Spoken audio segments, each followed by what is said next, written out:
Tidak diusulkan dalam program legislasi nasional, tapi revisi Undang-Undang Desa dibahas di DPR. Apakah ada kepentingan politik di balik revisi undang-undang itu yang dibahas menjelang pemilu? Kami akan membahas ini bersama Ahmad Baidowi, Wakil Ketua Badan Legislasi DPR dari fraksi P3. Bergabung juga peneliti Pusat Kajian Anti Korupsi UGM atau Pukat UGM, Zainur Rohman. Selamat malam, Bung Awi, Bung Zainur. Malam, Selamat malam Mbak Assalamualaikum. Cindy. Ya, baik, Bung Awi, kenapa ini tidak masuk Ya, prolegnas tahun ini tapi tetap dibahas oleh DPR? Apa alasannya? jadi mekanisme pembahasan undang-undang di DPR itu ada dua. Satu yang normal itu mengacu kepada prolegnas. Itu biasanya tahunan ataupun revisi prolegnas prioritas tahunan. Yang kedua ada namanya kumulatif terbuka. Kumulatif terbuka itu yakni sebuah RUU yang bisa dibahas sewaktu-waktu. Karena beberapa hal. Salah satunya karena dampak putusan MK. Terus undang-undang tentang pembentukan daerah baru, terus undang-undang APBN, perjanjian internasional, itu semuanya masuk kumulatif terbuka yang tidak perlu masuk prolegnas. Nah, putusan MK kemarin di bulan Maret itu ada putusan MK terkait dengan gugatan undang-undang desa. Nah, itu menjadi pintu karena ada putusan MK maka menjadi kumulatif terbuka yang bisa dibahas sewaktu-waktu. Hmm, hmm. Lalu Itu kenapa? diatur di Undang-Undang P3, pembentukan peraturan perundang-undangan. Apakah ada urgensinya? Dan juga yang menjadi sorotan adalah dengan dana desa karena ada kenaikan dana desa yang mencapai 100% ini, Bung Awi. Jadi perintah putusan MK itu harus dilaksanakan. Yang Oke. kedua, terkait dengan kenaikan dana desa yang kami usulkan itu tidak mengubah postur anggaran dari transfer daerah. Hmm, Yang kan dana transfer daerah itu ada 6 jenisnya. Pertama dana bagi hasil, yang kedua dana alokasi umum, yang ketiga dana alokasi khusus, yang keempat dana otonomi khusus, yang kelima dana keistimewaan, yang keenam dana desa. Nah, sebelumnya dari 6 komponen dana transfer daerah itu, dana desa alokasinya sekitar 7 atau 8%. Kalau kemudian dinaikkan menjadi 15%, itu tidak mengubah postur secara keseluruhan dana transfer daerah, paling mengurangi pos-pos yang lain. Misalkan dana alokasi umumnya bergeser, ataupun dana alokasi khususnya menjadi penugasan yang untuk oke. desa. Kita kan inginnya membangun ekonomi juga dari tingkat desa, tidak hanya Sampai harus ekonomi 100% berputar. itu ya, Bung Awi? Lah Itu ini kan harus. usulan, itu kan usulan. Oke, Nah, ini kan kita kan mengkaji, yang terpenting tidak mengubah postur transfer oke, daerah secara keseluruhan. Toh baik. hari ini misalkan kayak kemarin, dana desa juga bisa dialokasikan untuk BLT. Kan ada BLT dana desa. Nah, hal-hal seperti itu kan kita fleksibel, makanya kemudian dengan alokasi 15% itu memang konsekuensinya dana desanya bertambah, Baik. tetapi postur transfer daerahnya secara keseluruhan tidak berubah. Oke, Bung Zainur, apa catatan Anda soal revisi Undang-Undang Desa ini? Termasuk di dalamnya adalah kenaikan dana desa dari 1 miliar menjadi 2 miliar usulannya. Ya, memang setiap akhir masa jabatan itu adalah periode yang sangat kritis ya, termasuk juga tentu menjadi arena untuk kontestasi menarik simpati dari Hmm, masyarakat, termasuk juga dari aparat pemerintah desa. Saya melihat kalau soal dana desa, itu catatan pertama adalah selama ini problem pengawasan itu belum mendapatkan solusi yang begitu mantap dari pemerintah, sehingga kasus-kasus korupsi itu masih saja terus terjadi. Jadi kita bukan soal menerima atau menolak usulan kenaikan dana desa. Tentu ya dana desa yang naik itu tentu akan berkontribusi terhadap belanja di desa. Tetapi selama problem pengawasan itu tidak pernah disentuh dengan serius oleh pemerintah, selama itu pula dana desa rawan sekali terhadap penyelewengan yang bernama korupsi. Nah, yang kedua, problem dana desa adalah ada banyak riset yang menunjukkan soal bahwa dana desa ini banyak dikooptasi oleh elit-elit desa.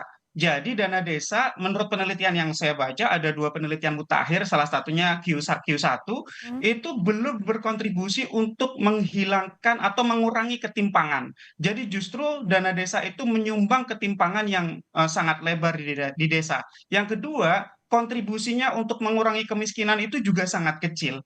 Bukan berarti dana desa tidak bermanfaat ya, artinya adalah dana desa itu bermanfaat tetapi lebih banyak dimanfaatkan oleh elit-elit di desa. Nah, Jadi dua problem ini sama sekali belum diadres, belum sama sekali diperhatikan oleh pemerintah ya. termasuk oleh DPR. Soal korupsi dan soal di-capture oleh elit-elit sehingga yang termiskin di desa justru tidak banyak mendapatkan manfaat dari dana desa. Jadi menurut saya apakah yang menjadi landasan sosiologis ya, apakah yang menjadi landasan empiris dari DPR untuk kemudian mengajukan perubahan alokasi dana desa ini bahkan kenaikannya bisa sampai 100% Oke, ini kita belum lihat Bung Mbak Awi, Cindy. silakan. Apakah ada landasan empiris, landasan sosiologis sehingga menaikkan dana desa sampai 100%?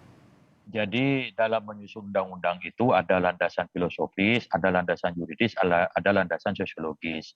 Nah, ini kan DPR kan didatangi oleh sekelompok perwakilan dari kepala desa yang beberapa waktu yang lalu diantaranya Ya. ingin melakukan revisi terhadap undang-undang desa. Salah satunya soal masa jabatan dan juga soal dana desa. Problem di lapangan itu soal yang lain. Ini keberpihakan politik DPR untuk memberikan alokasi dana pembangunan untuk di tingkat grassroots yang langsung dirasakan oleh manfaatnya oleh masyarakat. Soal pelaksanaannya belum sesuai semuanya, tetapi kan bukan mayoritas. Mayoritas sudah sesuai. Ada sebagian tadi disebut ada 1.000 sekian orang kan begitu. Tapi kan bukan dari 1.000 desa. Nah itu kan coba dibandingkan dengan jumlah desa yang ada. Seberapa persen sih yang menyimpang itu? Nah, yang menyimpang ini kita cari masalahnya apa? Kalau pengawasan, ya kalau pengawasan itu tidak hanya DPR, tetapi juga ada faktor pembinaan dari pemerintah dan juga ada faktor Oke, pengawasan dari baik. aparat penegak hukum. Saya potong Dan sampai di situ, maaf, Bung Awi. civil Ya. society juga punya peran untuk melakukan pengawasan, itu semuanya terbuka. Oke, baik. Bung Zainur, pengawasan tidak hanya di DPR tapi juga di banyak pihak. Anda setuju soal itu dan apa sebenarnya modus korupsi dari dana desa sehingga luput dari pengawasan? Ya kalau modus banyak ya, mulai dari markup di dalam pengadaan barang dan jasa di desa, kemudian penyalahgunaan anggaran dan seterusnya. Dan saya ingin mengaitkan Mbak Cindy dengan yang Mbak Cindy sampaikan di awal. Hmm. Korupsi atau lemahnya pengawasan ini menurut saya akan semakin menjadi-jadi ketika usulan masa jabatan kepala desa itu diperpanjang dari 6 tahun menjadi 9 tahun, Mbak Cindy. Kenapa? Karena hukum alamnya power itu tends to corrupt itu. Nah, kalau Ya. kekuasaannya itu absolut, maka korupsinya semakin absolut. Nah, kenapa sih di dunia ini ada yang namanya periodisasi jabatan, misalnya 5 tahun atau misalnya 4 tahun bahkan. Tujuannya untuk membatasi kekuasaan agar tidak menyeleweng. Kekuasaan yang lama tidak dikontrol itu akan semakin cenderung untuk menyeleweng. Yang kedua adalah agar ada sirkulasi kepemimpinan di desa. Nah, dengan masa jabatan dari 6 tahun diubah menjadi 9 tahun, itu kemudian akan semakin memperkuat kekuasaan kepala desa dan semakin melemahkan kontrol dari elit-elit di desa. Bahkan menurut saya itu juga lembaga-lembaga formal semacam BPD itu akan semakin kesulitan untuk melakukan kontrol secara efektif. Nah, jadi saya melihat kalau usulan-usulan dalam yang sekarang dibahas RUU ini disahkan begitu saja tanpa ada diskusi yang bermutu, ya meaningful participation, saya khawatir ya ini ke depan dana desanya ditambah semakin banyak, ya menurut saya itu sebenarnya bagus-bagus saja, tetapi pengawasannya tidak diperhatikan, masa jabatan kepala desa dari 6 tahun diubah jadi 9 tahun, itu nanti akan bisa ya membuat korupsi di desa itu menjadi semakin merebak.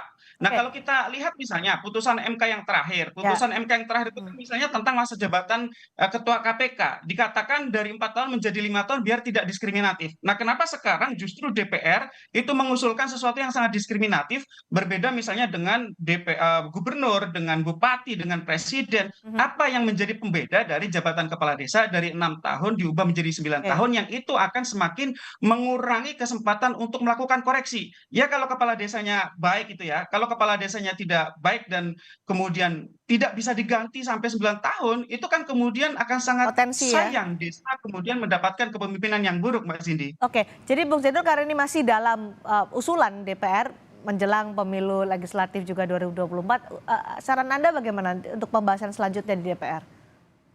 Menurut saya jangan di periode ini. Serahkan kepada periode selanjutnya, berikan ruang perdebatan yang cukup DPR harus ingat betul putusan Mahkamah Konstitusi, meaningful participation gitu ya. Oke, Partisipasi yang bermakna, baik. jangan hanya formalitas. Sudah mendengar aspirasi dari Asosiasi Pemerintah Desa, ya jelas kalau mereka apalagi kepala desa aspirasinya sangat jelas lah. Dana Ya, desa ditingkatkan, jabatan diperlama. panjang. Tapi tolong dengar masyarakat desa. Kebetulan saya lahir di desa, sampai saat ini saya juga tinggal di desa. Baik. Saya paham betul bahwa aspirasi masyarakat desa itu kalau soal masa jabatan, Hakul yakin itu keberatan kalau harus Oke, ditambah menjadi baik. 9 Saya tahun. tangkap Kalau poinnya. soal dana desa beda lagi. Singkat saja untuk Bung Awi, jadi apakah akan melibatkan partisipasi masyarakat dan tidak diputuskan pada periode ini?